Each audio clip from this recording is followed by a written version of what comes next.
Olá, como é que estamos? Estamos aqui dando continuidade à nossa leitura de Provérbios. Hoje, Provérbios 21, dia 21. Vamos continuar aprendendo. Prometo ser breve, quero que você pegue sua Bíblia, abra seu aplicativo. Se você não tiver, não tem problema, eu vou fazer essa leitura para você. A ideia é você ler e me ouvir, mas se você não pode ler, pelo menos me ouça, que eu vou ler para você, vou trazer a minha reflexão e espero contar com a sua reflexão também, que você faça a sua meditação, que você faça a sua leitura pausada, tranquilamente, e aproveite tudo aquilo que Provérbios tem para te ensinar.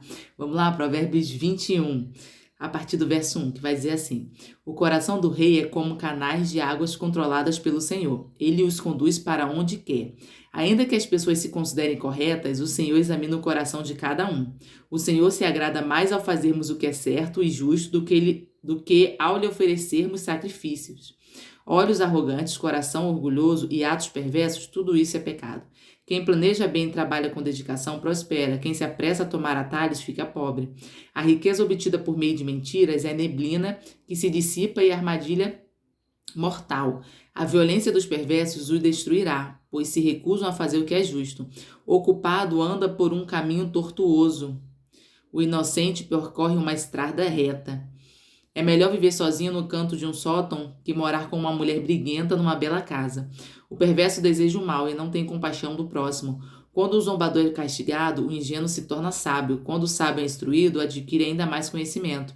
Deus, o justo, sabe o que se passa na casa dos perversos e trará desgraça sobre eles. Quem fecha os ouvidos aos clamores dos pobres será ignorado quando passar necessidade. O presente entregue em segredo acalma a ira, o suborno oferecido às escondidas abranda a fúria. A justiça é alegria para o justo, mas causa pavor nos que praticam o mal. Quem se desvia do caminho da prudência acabará na companhia dos mortos. Quem ama os prazeres ficará pobre. Quem ama o vinho e o luxo nunca enriquecerá. Os perversos são castigados em lugar dos justos, e os desleais em lugar dos honestos. É melhor viver sozinho no deserto que morar com uma esposa briguenta que só sabe de reclamar. O sábio possui riqueza e luxo, mas o tolo gasta tudo que tem. Quem busca a justiça e o amor encontra vida, justiça e honra. O sábio conquista a cidade dos fortes e derruba a fortaleza em que eles confiam. Cuide da língua e fique de boca fechada, e você não se meterá em apuros. O zombador é orgulhoso e convencido, e age com extrema arrogância. O preguiçoso deseja muitas coisas, mas acaba em ruína, pois suas mãos se recusam a trabalhar. Algumas pessoas cobiçam o tempo todo, mas o justo gosta de repartir o que tem. O sacrifício do perverso é detestável, especialmente quando oferecido com más intenções. A testemunha falsa será morta, a testemunha confiável terá permissão de falar. A teimosia do perverso transparece em seu rosto, mas o justo pensa antes de agir. Não há sabedoria, entendimento, nem conselho humano capaz de resistir ao Senhor. O cavalo é preparado para o dia da batalha, mas quem dá a vitória é o Senhor. Vamos então aqui já começar com os nossos destaques a partir do verso 3. Vamos lá. O Senhor se agrada mais ao fazermos o que é certo e justo do que lhe oferecer sacrifício, do que ao lhe oferecer sacrifícios. Gente, é verdade, existe uma grande ideia de que o Senhor tem prazer em holocaustos, né? Prazer em sacrifícios, como se a alegria do Senhor fosse o sacrifício em si, né? Aquilo que você prepara a partir de um ritual e entrega para Ele. Sendo que Deus não trabalha com sacrifício pelo sacrifício propriamente dito, né? Se você for analisar a vida de Jesus, o caminho de Jesus, qual era o plano? Subir numa cruz, ser morto, né? Ser crucificado em sacrifício à humanidade, né? Porque ele foi o Cordeiro Pascual, que a própria Bíblia vai dizer, né? Ele foi o sacrifício vivo. Antes usava-se os animais para sacrifícios, né? E expiação pelos pecados. Jesus vem para poder acabar com esse ritual de entrega de animal, né? De aves, alguns passarinhos também eram usados para quem não tinha condições financeiras. Mas antes usava-se o cordeiro, né? O cordeiro que era entregue para poder fazer a expiação por esse pecado. Algumas pessoas também faziam entrega de alimentos, farinha, né, azeite, mas o primordial era a entrega do cordeiro, e aí Jesus ele vem para acabar com esse tipo de sacrifício. Ele é o último sacrifício feito, né? Ou seja, não precisa mais ter nenhum tipo de sacrifício para que você receba perdão dos seus pecados. Porém, as pessoas ainda têm essa ideia de que é o muito fazer, né?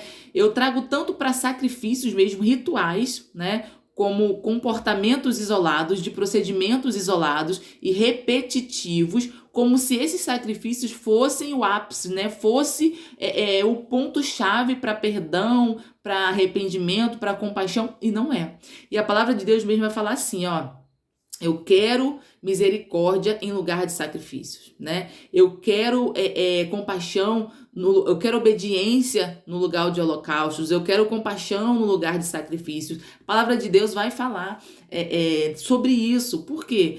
Porque o que adianta você preparar um ritual, ter um comportamento, um procedimento a partir de uma religiosidade, porque é uma prática, é um costume fazer isso, eu vou guardar isso, eu não vou comer aquilo, eu vou fazer aquilo, eu não vou vestir isso, mas você não tem a essência do que aquilo ensina, né? Então essa prática, você pode entender sim como um sacrifício, né? Você se abdicar de usar uma coisa, de comer outra coisa, de um determinado dia específico, ou de um determinado mês, ou algum período festivo, no sentido de que esse ato está sendo um ato de santidade, ou entrega, ou gratidão a Deus. Não. Se você não tem uma vida de sacrifício, se a sua vida não for uma entrega, se a sua vida verdadeiramente não for uma vida de oferta ao Senhor, esses atos isolados, né? Esses comportamentos, procedimentos, né? Que rituais são procedimentos, viu? Esses procedimentos isolados, que são atribuídos até mesmo procedimentos, às vezes, de sacrifício mesmo carnal, de renúncia de algumas coisas, né? De você abdicar de algumas coisas. Por exemplo, você quer ver um exemplo? Eu falo sem medo de errar. O jejum. Se você tem uma prática reiterada de jejum, né? Sob a alegação de que essa prática Deus está vendo e isso vai gerar em você uma transformação, uma purificação. Vou matar minha carne, ou então vou deixar meu cabelo crescer, porque isso vai agradar a Deus. Não. Deus quer seu coração, Ele quer mudança de vida, né? Mas também não é só seu coração sem atitudes práticas. Vamos por parte. A gente não é salvo por obras, somos salvos pela fé, né? É por graça, favor e merecido. Não depende de mim, não depende de você. Ele derramou graça sobre nós não merecíamos e Ele entregou. E essa graça recebemos a partir de fé. Agora, uma pessoa que é salva pela graça, que reconhece por meio da fé em Jesus Cristo, ela tem obras, né? Obras de gratidão. Um salvo, automaticamente, ele tem obras, né? Ele entrega para Deus aquilo que ele recebeu, mas não a entrega dele tem capaz de salvar ele, né? Tem capaz de gerar nele perdão ou arrependimento, não. Demonstração de arrependimento, não, né? O povo de antigamente raspava a cabeça, né? Se vestia de saco, jogava cinza no corpo, para mostrar que estavam em arrependimento, que estavam em luto. Mas essa não é a ideia, por quê? Porque depois o povo voltava a fazer, o povo de Deus, né, que era o próprio povo de Israel, voltava a fazer várias práticas que Deus abominava, né? Se envolver com vários tipos de adoração a deuses que Deus repudiava. Por quê? Porque só há um Deus, só há um Senhor, a Ele seja toda a glória, Ele não divide a glória dele com ninguém. E aí o que adianta você entregar sacrifícios a Deus, se colocar diante de Deus a partir de ofertas e você não ter uma vida de transformação, né? Não ter uma vida de obediência, uma vida de compaixão, de misericórdia. Então, o Senhor não se agrada desse tipo de sacrifício. Agora, se você comete, por exemplo, quero fazer um período de jejum, quero renunciar a algumas coisas na minha vida que vai contribuir para uma vida que eu já busco ter, que eu já busco levar, não quero comer certas coisas, ou quero guardar determinado dia, momento, circunstância. Não tem problema, né? O problema não está no ato. O problema está se você não tem a essência daquilo que você pratica, porque o sacrifício pelo sacrifício, ele não tem poder de mudar Deus, né? De chamar a atenção de Deus. Eu vou lhe dizer, ele não tem poder de chamar a atenção de Deus. Não. Deus olha e fala, é sacrifício de tolo. né? Agora, se sua vida é uma vida que condiz com a entrega que você dá, com a renúncia que você faz, com o período de se abster de algumas coisas, sim, aí é unificado, né? Aí vale muito a pena. Aí agrada bastante a Deus. Vamos lembrar de Caim e Abel, né? Deus aceitou a oferta de Abel, aceitou Abel e a oferta dele, rejeitou Caim e a oferta dele. Por conta disso, Caim, com inveja, mata o irmão. Por quê?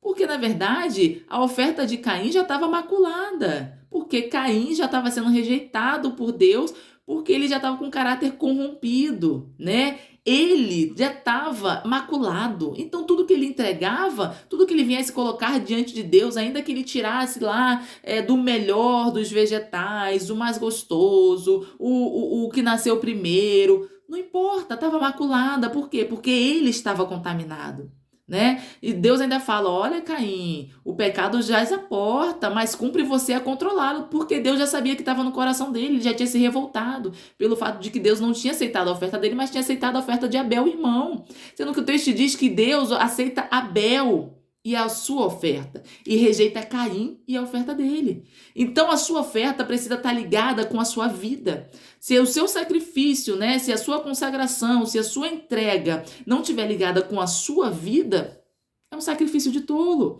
Deus não se agrada, e vai dizer, ó, o Senhor se agrada mais ao fazermos o que é certo e justo do que lhe oferecer sacrifícios. Olha, tem uma vida de justiça, tem uma vida de obediência, isso que agrada a Deus, né? A melhor oferta, ainda que seja a melhor oferta, se ela não tiver condizente com a tua vida, ela não tem significado nenhum, porque não é a oferta que agrada ao Senhor. Não é a oferta, é aquele que oferta. Aquele que oferta precisa estar em harmonia com a oferta dele. Não tem esse negócio, a gente não fala que a pessoa que fala precisa estar em harmonia com a vida, e é verdade? É verdade? As falas dela precisam validar a vida dela precisa validar as falas dela. Não é verdade que a vida tem que validar as falas, né? Então, essa teoria de que faço o que eu digo, mas não faço o que eu faço, isso não existe, né? Isso não existe, isso está fora. Isso está fora. Ainda, tudo bem, ainda que você instrua o certo e as pessoas ouçam o que você está falando e façam certo, mas para você está errado, né? Para quem está ouvindo, ouvindo é muito bom, né? Pode gerar um escândalo quando vê você praticando ou fazendo algo que é totalmente contrário ao que você diz, ao que você prega, ao que você anuncia, a mensagem que você carrega, mas tá falando muito mais sobre você, como é que você está portando, anunciando uma mensagem que não tem a ver com você. Não tem a ver. Então, o Senhor prefere muito mais que você tenha uma vida justa, uma vida de obediência, do que oferecer sacrifício, né? De você fazer o que é certo, do que ficar se preocupando com o que eu não posso comer, o que eu não posso beber, o que eu não posso vestir, o que eu preciso guardar, eu vou me renunciar, fazer ofertas, enfrentar sacrifícios. Não, o Senhor não está atrás de entrega de sacrifícios. O filho dele foi o sacrifício único. Ele já tem um sacrifício supremo. Existe um sacrifício dos sacrifícios que é supremo. Então, nenhum sacrifício que você venha fazer que não esteja coerente com a sua vida tem valor. Não tem. Agora, se a sua vida for uma vida de entrega ao Senhor que agrada, uma vida de fazer o que é certo, de justiça, quando ele olha para o seu sacrifício, quando ele olha para a sua renúncia, é o mesmo dele estar olhando para o sacrifício do filho dele. Aí ele fala, realmente, eu vejo no teu sacrifício o sacrifício do meu filho. Por quê? Porque a vida é coerente, a vida bate, né? Você está querendo acertar, você está querendo melhorar. E não tentar iludir ao Senhor com comportamentos, com práticas, com entrega. Deus não trabalha com subornos, né? Fica parecendo que é suborno. Se você não tinha entendido ainda nesse sentido, entenda. É forte. Mas é preciso entender, Deus não trabalha com subornos, o homem trabalha com subornos. A gente viu aqui que o presente dado às escondidas alegra, apazigua a ira, e o suborno também apazigua a ira, né? Dado às escondidas, pode ter a guerra que for. Chegar com suborno, normalmente aquele que está envolvido na ira gosta de se sentir subornado, quer ser subornado, estava esperando isso, né? Infelizmente é o que acontece, o provérbio é verdadeiro, sendo que Deus não trabalha com isso. Ele não quer o que você pode entregar a ele quer o que você pode ser. Por quê? Porque ele criou você à imagem e semelhança dele. Então ele quer que você seja, ele não quer que você entregue tão somente. Agora, se o que você está condizente com o que você entrega, aí é o pacote cheio, né? Aí é o presente completo, aí a gente tira sorrisos do Senhor, a gente alegra o coração dele porque realmente é condizente, é igual a Abel. Alegra o coração dele, liga ao propósito, né? Abel entregou um sacrifício de animal, tinha um anúncio já do plano de salvação.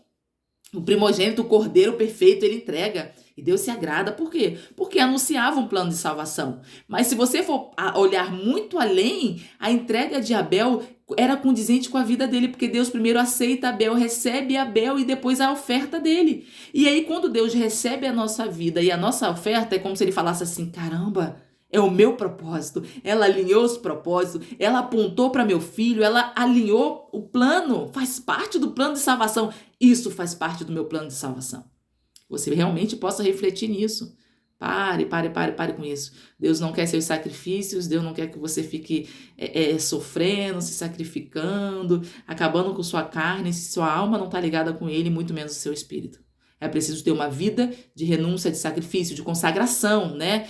De entrega. Sacrifício fica parecendo algo muito doloroso e sofrido. Mas eu vou falar para você consagração, né? É preciso ter uma vida de consagração para que a oferta que você entregue ao Senhor seja recebida. E qual é essa vida? Fazer o que é certo e o que é justo. É muito melhor do que meros sacrifícios. Talvez você tenha ficado triste ou até não esteja nem aceitando receber essa palavra, né? Mas infelizmente é o que eu tenho a te dizer. Infelizmente pelo fato de que talvez você não esteja se agradando, mas felizmente porque é a verdade. É a verdade do Senhor e não sou eu que falo, a própria palavra de Deus é quem diz isso, né? E vai afirmar em várias outras passagens, né? Do Senhor dizendo: eu quero misericórdias e não sacrifício, né? Eu quero obediência e não holocaustos. Vamos lá? Verso 4 que vai dizer: olhos arrogantes, coração orgulhoso e atos perversos, tudo isso é pecado. Ó, olhos arrogantes, arrogância, orgulho e perversidade tá no mesmo nível. É pecado e é pecado. Entendeu? Não tem, eu não peco, eu não faço isso, eu não faço aquilo, mas é arrogante, é orgulhoso, é mentiroso, tá pecando, tá igual a galera da perversidade, tá igual aquele que faz o mal e faz escancarado. Por quê? Porque são pecados que tá dentro de você, e se você não trata, ele vira iniquidade, que ele é reiterado, você está acostumado com ele, é preciso limpar a iniquidade. É preciso deixar com que Deus entre dentro da sua iniquidade. Então tira esse orgulho, tira essa arrogância, tira essa soberba dentro de você, porque você não está melhor do que aquele que mata, que rouba, que pratica a maior perversidade do mundo. Não está melhor. Pecado é pecado. E o provérbio vai dizer: olhos arrogantes, coração orgulhoso e atos perversos, tudo isso é pecado. Imagine aí, o que pode entrar em atos perversos? Imagine aí, diversas coisas, né? Então, todas essas coisas ruins que você imagina como caracterizado como perverso, é a mesma coisa do que o coração orgulhoso e olhar arrogante. É tudo pecado. Vamos lá, o verso 5 vai dizer assim: quem planeja bem e trabalha com dedicação prospera, quem se apressa a tomar atalhos fica pobre. Quer prosperar? Ande certo, caminhe certo, ande pela estrada correta, longa, esburacada. Ande, porque é esse caminho que vai te forjar, que vai te aperfeiçoar, que vai te dar experiência, que vai te dar habilidade. É esse caminho. Trabalhou com atalhos, vai estar sempre voltando ao ponto anterior. Não sai. Dá um passo para frente, dois para trás. Não gera prosperidade. Atalhos, quem se apressa em tomar atalho e toma atalhos fica pobre. Pobre. Eu quero que você sempre leve para uma dimensão muito mais do que recurso financeiro. Viu? Pobreza de espírito também entra aqui.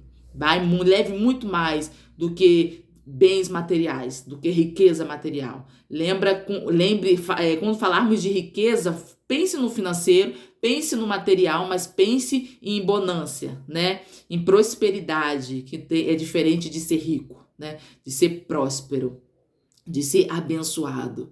Entende? E pobre, tanto na escassez de recurso financeiro, patrimônio, né? Quanto no sentido espiritual, pobreza de espírito, né? A alma suja, pobre, escassa.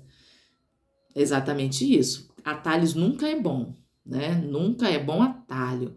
O certo é seguir o caminho correto, o que leva diretamente ao destino. Quando você entra no atalho, você tem que entrar em outro, até sair na pista original. Porque qual é a ideia do atalho? O atalho é o quê? Gerar uma entrada, um desvio para te jogar o quê? Lá na frente na pista original. Sendo que essa ideia de lá na frente, mas nem sempre você chega na frente, no local que você acha assim, eu vou entrar na atalho que eu já vou sair lá na frente. Às vezes não. Às vezes você acha que está saindo lá na frente, mas ó, o que você perdeu até chegar, o que você perdeu da estrada original para chegar lá na frente. Aí quando você chega lá na frente, você encontra tanta coisa que você desconhecia. Por quê? Porque você não passou pelo caminho. Aí o que acontece? Todo mundo que estava antes, que não pegou o atalho, tá passando por você. E você que pegou o atalho e achou que chegou na frente, parece que está regredindo. Parece que está parado. Então não pegue atalho. Atalhos podem levar à pobreza. Levam à pobreza.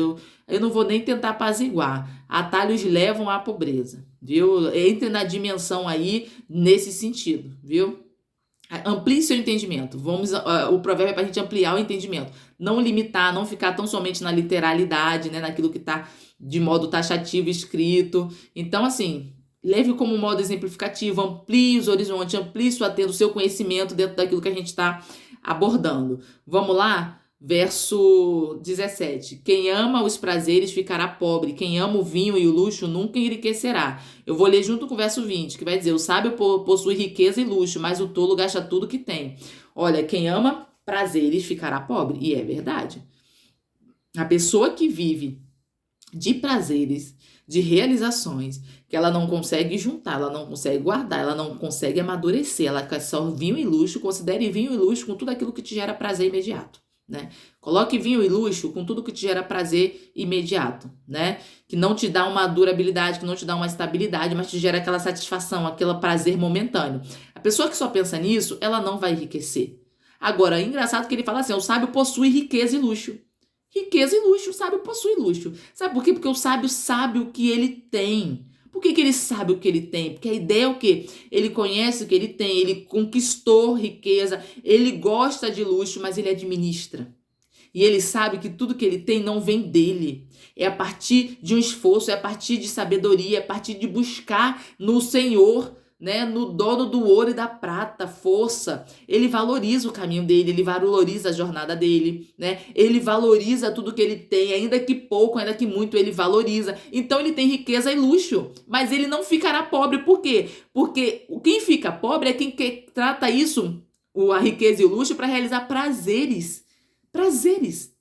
E prazer trata-se daquelas coisas momentâneas, né? Só viver de prazeres, de momento, daquilo que pode gerar uma satisfação, uma influência, para mostrar que tem, para... Ei, não. O sábio, ele tem riquezas, ele gosta de luxo, ele tem luxo e ele não perde, ele continua a prosperar, continua a engrandecer. A gente viu nos provérbios anteriores que o sábio, ele consegue abençoar a cidade dele a partir daquilo que ele tem. Agora, o tolo gasta tudo que tem.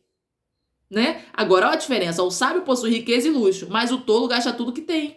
O tolo é igual aquele, ó, que ama os prazeres. O tolo é aquele que ama os prazeres e gosta de gastar com vinho e luxo, né? Que são com aquelas coisas que são supérfluas, né? Gastar tudo com que tem com prazeres imediatos, momentâneos. Festa, roupa, essas coisas que não te dão uma estabilidade de vida, né? Te gera uma satisfação na hora. Pode pensar em qualquer outro exemplo aí, eu trouxe os exemplos mais simples. O tolo gasta tudo que tem. Ele tem riqueza, sim. Ele tem luxo, sim. Mas não é duradouro. Agora, o sábio possui riqueza e luxo. O que ele quer dizer? Possui por quê? Ele conquistou, ele alcançou e ele administra, ele cuida. Mas o tolo gasta tudo que tem. Olha a comparação. Se está falando que o tolo gasta tudo que tem, é porque o sábio não. O sábio, ele guarda. Ele reserva, ele administra, mas o tolo vai gastando. Porque sabe o que o tolo fala? Olha essa frase, como é muito conhecida.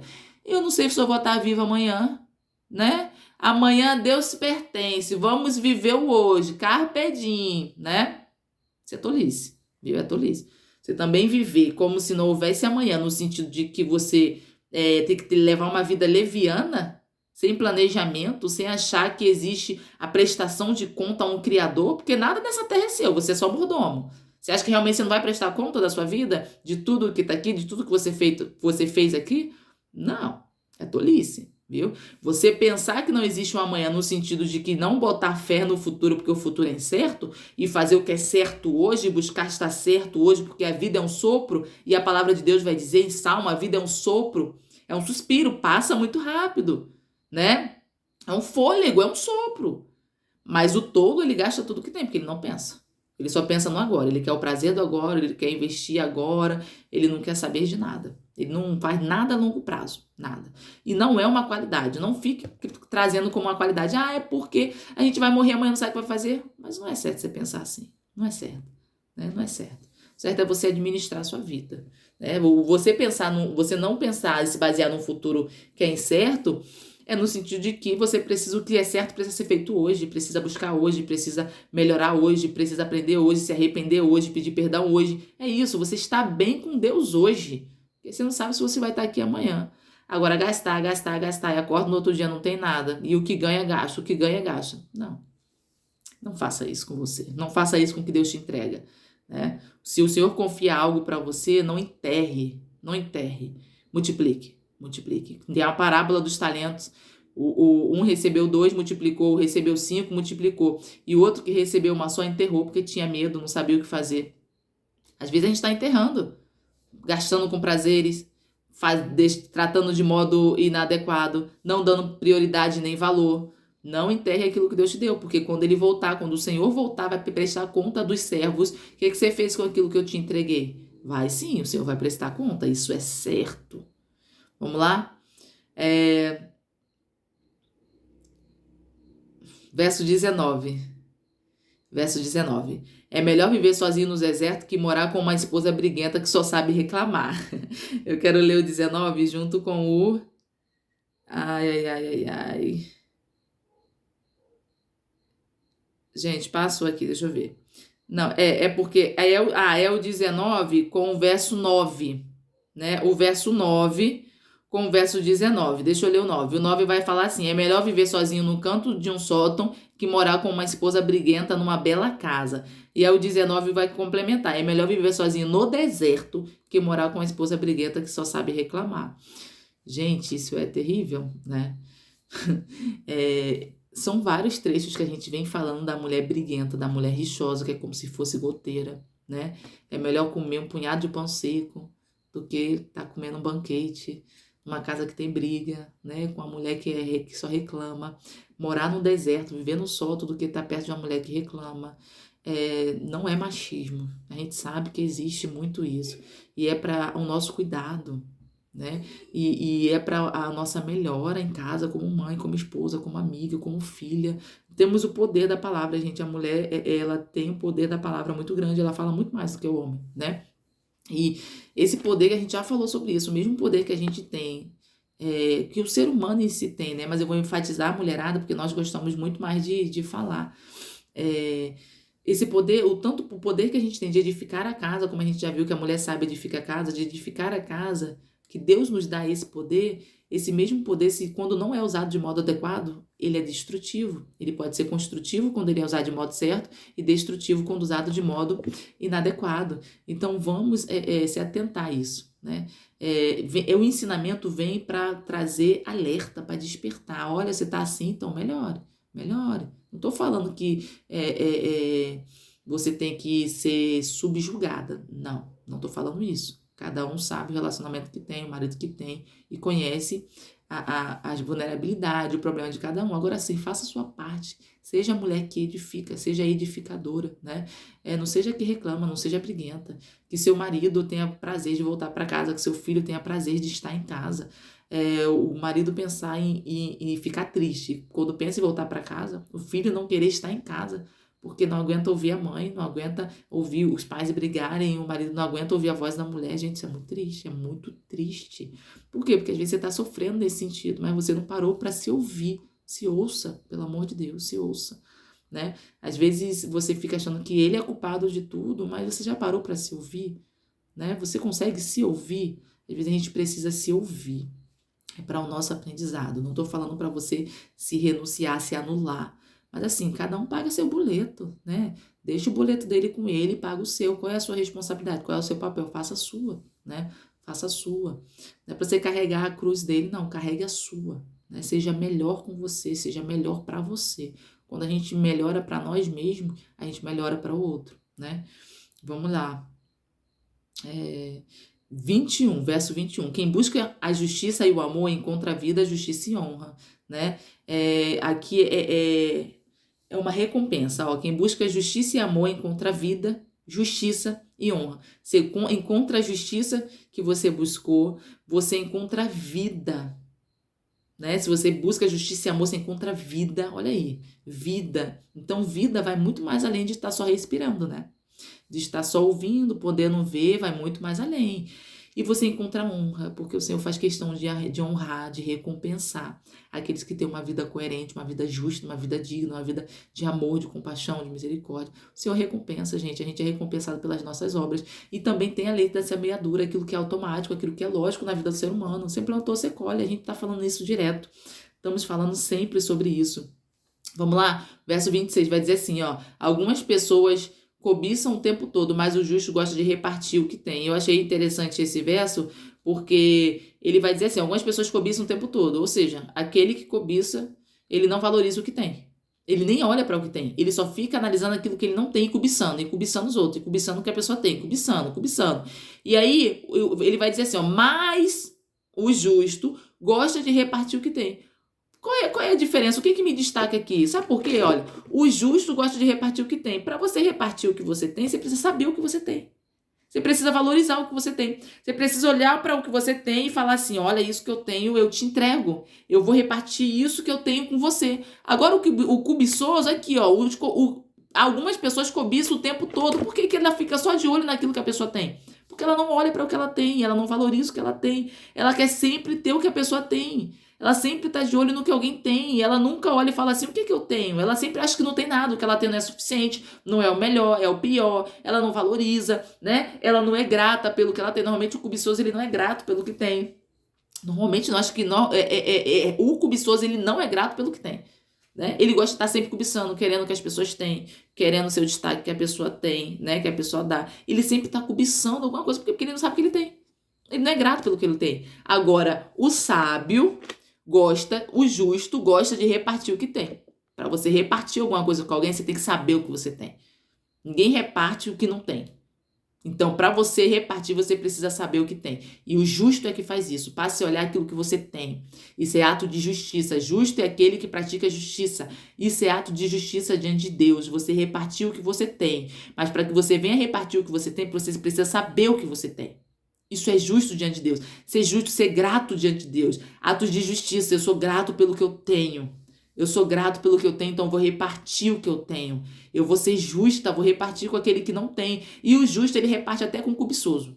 Até o cobiçoso, o justo abençoa. Ele reparte até com o cobiçoso. E o cobiçoso só fica cobiçando, ó. Só olhando. Porque ele não enxerga o que ele tem.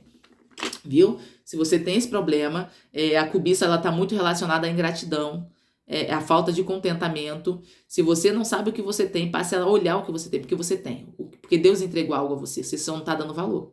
Você só está ouvindo os ruídos daquilo que estão te pedindo. E às vezes o que as pessoas estão te pedindo, o que as pessoas estão apresentando, estão colocando como importante, como valoroso, não é o que você normalmente tem. Mas não quer dizer que o que você tem não é importante. Não é valoroso, não é digno, não é necessário. Então olhe para o que você tem. Pare de cobiçar aquilo que você não tem. Pare de cobiçar a vida, o marido, o casamento, os filhos, as finanças, a roupa, o comportamento. Pare de cobiçar. O que você tem? Se você não tem, busque, que você vai encontrar. Busque que você encontra. Agora pare de cobiçar as coisas, as pessoas. Viu? Que você possa ter atos de justiça e repartir. Quando você começar a repartir, você vai começar a entender que o que você tem é tão importante quanto aquilo que a outra pessoa tem. Viu? Não fica comparando, a comparação é terrível, a cobiça também está muito ligada à comparação. Isso é terrível. E a gente vai finalizar aqui com 30 e o 31, que vai dizer assim, ó, não há sabedoria, entendimento, nem conselho humano capaz de resistir ao Senhor. O cavalo é preparado para o dia da batalha, mas quem dá a vitória é o Senhor. Ou seja, toda sabedoria, todo entendimento, todo conhecimento, tudo que você possa ter de aprendizado, né? De valoroso, de de alta importância na sua vida não resiste ao Senhor. Sabe por quê? Porque quem dá a última palavra é Deus. Ainda que você tenha habilidade, experiência, um mundo de conselheiros, que você ouça conselhos, que você tenha certeza que aquilo vai dar certo, que você tenha experiência com aquilo, é o Senhor que dá a última palavra. E Ele vai dizer, ó, o cavalo é preparado para o dia da batalha, mas quem dá a vitória é o Senhor. Então você pode preparar seu cavalo, pode se preparar para a batalha, pode atribuir sua habilidade e se capacite sim, se aperfeiçoe sim, busque sabedoria sim, ouça conselho sim, se aprimore, mas não coloque a sua vitória a depender de você. Não depende de você. Não é a partir de você. Você não é suficiente. É preciso Deus permitir. É preciso o Senhor entregar os resultados. É preciso o Senhor preparar, dar a última palavra para que isso que você tanto quer aconteça. Ainda que seja algo que você olha assim, é certo, com certeza eu vou conseguir, com certeza eu sei. Não. Você só vai conseguir se o Senhor permitir, você só vai fazer se o Senhor permitir, você só vai receber se o Senhor entregar. Porque tudo vem dele. Tudo que temos vem do Senhor. Toda boa dádiva vem do Senhor. Então, que você possa saber que aqui você está adquirindo sabedoria com os provérbios, a palavra do próprio Deus. Manda você buscar conselho, manda você buscar aprendizado, manda você se aperfeiçoar, manda você livrar de maus caminhos, manda você se libertar, se curar, se tratar. Mas não é para você olhar e falar assim, agora eu sei tudo.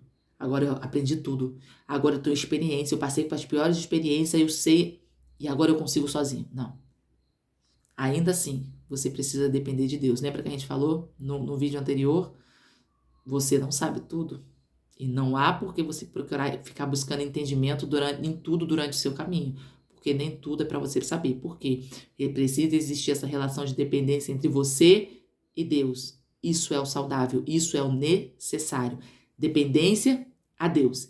Que Deus abençoe sua vida grandemente. Estamos caminhando para a reta final. Já a contagem regressiva para chegarmos no último dia de Provérbios até o dia 31.